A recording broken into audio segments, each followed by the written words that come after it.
Je commence avec William de Belle-Terre qui me dit ceci.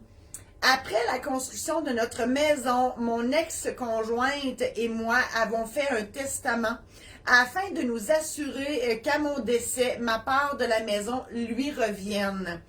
Donc là, je comprends que vous êtes séparés, c'est ce qu'il me dit. Nous sommes maintenant séparés depuis quelques années. Et j'ai maintenant une nouvelle maison avec une nouvelle conjointe, mais je comprends que vous êtes encore copropriétaire avec votre ex-conjointe. La première question, est-ce que je dois refaire un nouveau testament? Ben, moi, je suis avant ça, William, parce que je ne sais pas si vous avez toujours dans l'idée d'être copropriétaire de cet immeuble-là avec votre ex-conjointe comme des partenaires en affaires, propriétaires d'un immeuble ensemble. Parce que là, vous me parlez de testament. Le testament, ça règle le cas du décès. Ça dépend de ce que vous voulez faire. Parce que si, là, je comprends que c'est votre ex-conjointe, j'imagine que si vous restez copropriétaire avec elle, c'est par investissement et non pas par intéressement. Sinon, votre nouvelle conjointe, elle ne sera pas contente. Parce que normalement, entre conjoints, on se donne mutuellement par testament, en cas de décès, nos droits dans un immeuble détenu en commun. Mais ici, c'est votre ex-conjointe.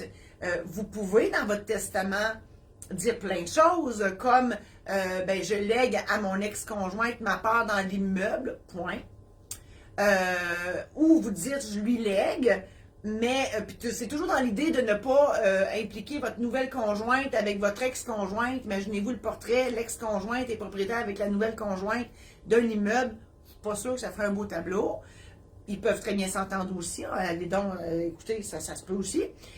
Donc, l'autre possibilité, c'est de dire je lègue à mon ex-conjointe mes droits dans l'immeuble que je détiens avec elle, mais à charge pour l'ex-conjointe de rembourser la valeur à ma succession et implicitement à ma nouvelle conjointe. Donc, ce sont des choses qui peuvent être faites en ce sens. L'autre question que vous aviez, c'est est-ce que je peux laisser les choses comme telles pour la maison précédente et ajouter des détails pour la nouvelle maison? Écoutez, votre question n'est pas claire, William, mais ce que je peux vous dire, c'est que votre testament doit refléter vos volontés actuelles en fonction de ce que vous possédez actuellement. Et on ne fait pas juste un testament dans la vie, on en fait plusieurs, parce que le testament évolue au fur et à mesure de votre vie et au fur et à mesure de votre inventaire immobilier et autres. Donc, toujours garder à l'esprit de garder ça à jour en bon québécois. Et oui, je vous invite à aller voir votre notaire pour en discuter ou en discuter avec moi si vous voulez. Vous pouvez toujours communiquer avec moi. Comme à chaque fin de chronique, je vous invite à venir visiter mon site internet marie-josée-saint-laurent.com. Surveillez les prochaines publications. Mes chroniques repassent en boucle sur Facebook, mais sur mon site internet, j'ai des programmes en ligne. J'en ai mentionné l'existence tout à l'heure. Donc, j'en ai sur les testaments, les mandats d'inaptitude, l'aide médicale à mourir, l'achat de la première maison. J'ai un beau programme en ligne là-dessus. Si jamais vous êtes